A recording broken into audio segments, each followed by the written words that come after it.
What's the meaning of biltong?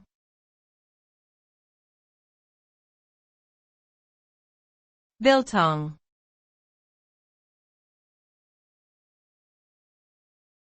Biltong.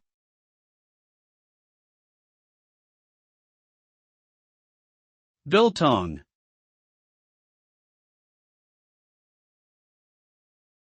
Biltong.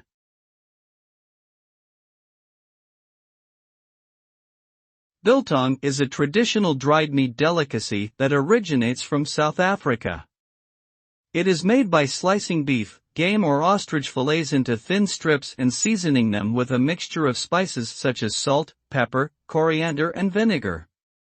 The meat is then air-dried for several days until it becomes hard and dry. Biltong has a unique flavor that is both salty and slightly sweet, with a chewy texture that is perfect for snacking. It is a popular snack food in South Africa, often enjoyed while watching sporting events or as a quick energy boost during long outdoor activities. Biltong has gained popularity worldwide and can now be found in specialty stores and online retailers.